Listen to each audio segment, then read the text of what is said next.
Hello दोस्तों, welcome to sign academy. आज हम लोग पढ़ने वाले हैं एक अलग पाठ्य योजना।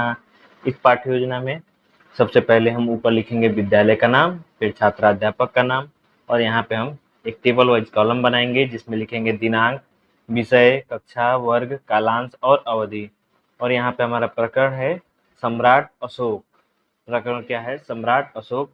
सामान्य उद्देश्य यहाँ पे हमने नहीं लिखा हुआ है, ये हमने पूर्ववत लिखा हुआ है। तो आप जितनी भी पीछे की पाठ्य योजनाएं हैं वहां से आप सामान्य उद्देश्य को देख के लिख सकते हैं। चलिए, नीचे सामान्य उद्देश्य आपको पता है कि सामान्य उद्देश्य विषय से संबंधित होता है। जैसे कि ये इतिहास का प्रकरण है तो ये सामान्य उद्देश्य भी इतिहास से संबंधित होगा।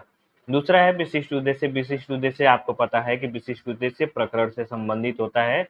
और यहाँ पे 3 तरह के उद्देश्यों को हमने लिखा हुआ है। पहला है ज्ञानात्मक उद्देश्य। पहला ज्ञानात्मक उद्देश्य, ज्ञानात्मक से मतलब है कि ज्ञान से, और इसमें छात्र छात्राएं अशोक के प्रारंभिक जीवन के बारे में प्रत्यक्ष स्मरण कर सकेंगे। छात्र अशोक के धम्म का प्रत्याभिज्ञान कर सकेंगे। बोधात्मक से मतलब होता है समझ से, तो छात्रों की समझ में क्या क्या आया, इसके लिए क्या परिवर्तन होंगे, इसके लिए ये उद्देश्य है कि छात्र अशोक के कलिंग विजय के बारे में समझ सकेंगे। छात्र अशोक के शासन व्यवस्था के बारे में व्याख्या कर सकेंगे। अनुप्रयोगात्मक उद्देश्य से मतलब है कि छात्रों के जीवन में क्या प्रयोग है। छात्र अशोक के गुणों को अपने व्यवहार में ला सकेंगे। छात्र अशोक के जीवन परिचय का विश्लेषण कर सकेंगे। तो यहाँ पे हमारा विशिष्ट उद्देश्य भी कंप्लीट हो गया। अब नीचे आते हैं, यहाँ पे है आवश्यक सहायक सामग्री। यहाँ पे आवश्यक सामग्री अलग होता है और सहायक सामग्री अलग होता है। आवश्यक में ऐसी सामग्री जिसके बिना टीचिंग नहीं हो सकती, जिसमें कि होता है चाक, डस्टर और श्यामपट्ट। इनके बिना टीचिंग करना ही मुश्किल है। उसके बाद से सहायक में आता है जो अदर चीज़ें हम टीचिंग के दौरान यूज करते हैं, जैसे चार्ट पेपर हो गया, मानचित्र हो गया, कोई मॉडल हो गया, पॉइंटर हो गया, ये सारी सहायक सामग्री में आती है। और पूर्व ज्ञान में ये होता है कि छात्रों को पहले से क्या क्या ज्ञान है, क्या क्या जानकारी है, ये पूर्व ज्ञान होता है। पूर्व ज्ञान में ये पूर्व ज्ञान से मतलब है कि छात्र अशोक के बारे में सामान्य जानकारी रखते हैं। प्रकरण है हमारा सम्राट अशोक, तो सम्राट अशोक के बारे में क्या जानते हैं। नीचे है प्रस्तावना प्रश्न। प्रस्तावना प्रश्न प्रकरण निकलवाने के लिए होता है। यहाँ पे देख रहे हैं हम 3 कॉलम बनाया हुआ है। क्रम संख्या, छात्राध्यापक या छात्राध्यापिका कथन, छात्र या छात्रा कथन। पहला क्वेश्चन है, मौर्य वंश की स्थापना किसने की थी? चंद्रगुप्त मौर्य। चंद्रगुप्त मौर्य का पुत्र का क्या नाम था? बिंदुसार। बिंदुसार का पुत्र कौन था? अशोक। अशोक के बारे में आप क्या जानते हैं? समस्यात्मक। यहाँ पे उत्तर और प्रश्न जिग-जैग वे में होना चाहिए।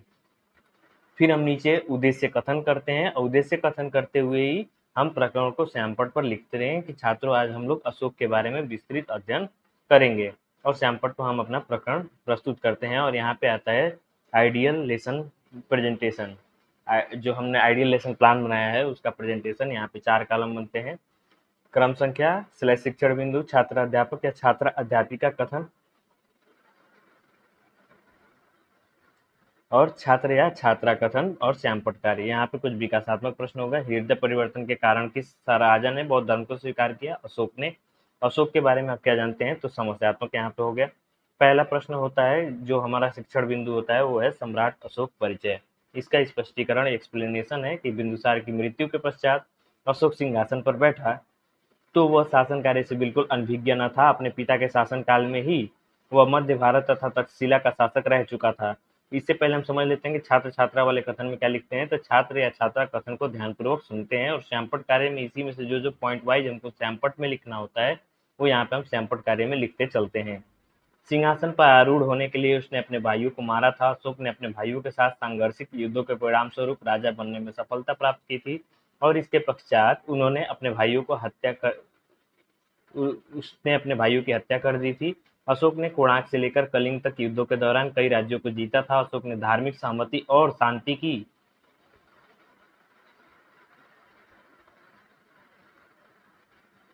तो यहाँ पे हमारा पहला स्पष्टीकरण समाप्त हो गया। पहला क्वेश्चन शुरू होता है, तक्षशिला का शासक कौन था? अशोक। अशोक ने कहाँ से कहाँ तक राज्यों को जीता? कोणार्क से लेकर कलिंग तक।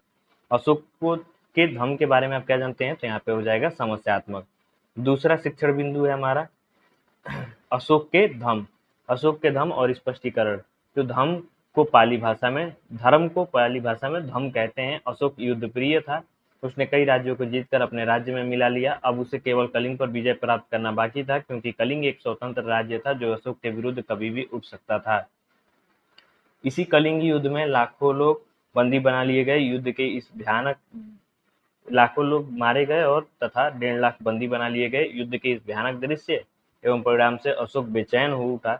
इसी कारण अशोक का हृदय परिवर्तन हुआ तथा उसने बौद्ध धर्म को धारण किया। अशोक ने अपने राज्य में जगह जगह चट्टानों पर लंबे सुंदर चमकाए हुए पत्थरों से बने खंभे गड़वाए। उस पर प्राकृत भाषा में संदेश खुदवाए गए। अहिंसा का संदेश तथा युद्ध न करने का संदेश दिया और धर्म का पालन करने को कहा। उसने जीवन के बारे में प्रजा को सही राह दिखाने के लिए अलग से अधिकारी रखे, जिन्हें धम्म महामात्र कहा। इनका काम था गांव गांव नगर नगर जाकर लोगों को सही व्यवहार की बात बताएं। यहाँ पे हमारा नीचे आ जाता है बोधात्मक प्रश्न, जो छात्रों की समझ के लिए पूछा जाता है। धर्म को पाली भाषा में क्या कहते हैं? धम्म। व्यवहार की बात बनाने के लिए कौन सा अधिकारी नियुक्त किए गए? धम्म महामात्र। अशोक के संदेशों के बारे में आप क्या जानते हैं? तो हमारा तीसरा शिक्षण बिंदु हो गया अशोक के संदेश। तो अशोक का संदेश तीसरा है और स्पष्टीकरण। यहाँ किसी जीव को मारा नहीं जाएगा और उसकी बलि नहीं चढ़ाई जाएगी। लोग तरह तरह के अवसरों पर तरह तरह के संस्कार करते हैं। ऐसे धार्मिक संस्कारों को करना तो चाहिए, पर इनसे मिलने वाला लाभ कम ही है। कुछ संस्कार ऐसे होते हैं जिनसे ज्यादा फल मिलता है। दास और मजदूर से नम्रता का व्यवहार करना, बड़ों का आदर करना, जीव जंतु पर दया करना, गरीबों को दान देना, युद्ध न करने की बात इत्यादि का सम्राट अशोक ने संदेश दिया। अशोक महान इसलिए महान नहीं कहलाए क्योंकि उन्होंने प्राचीन भारत के सबसे बड़े साम्राज्य पर शासन किया था, बल्कि विश्व को शांति अहिंसा किसका शांति और अहिंसा का संदेश देने एवं उसकी जन कल्याण की भावना के कारण उन्हें महान कहा गया। तो यहाँ पे बोधात्मक प्रश्न है कि जीव हत्या और बलि न चढ़ाने का आदेश किसने दिया? अशोक ने। दास और मजदूरों से कैसा व्यवहार करने को बोला गया? नम्रता का। सम्राट अशोक ने क्या संदेश दिया? शांति और अहिंसा का। तो यहाँ पे हमारा ये लेसन प्लान खत्म हो गया। तब नीचे हम लिखते हैं निरीक्षण कार्य।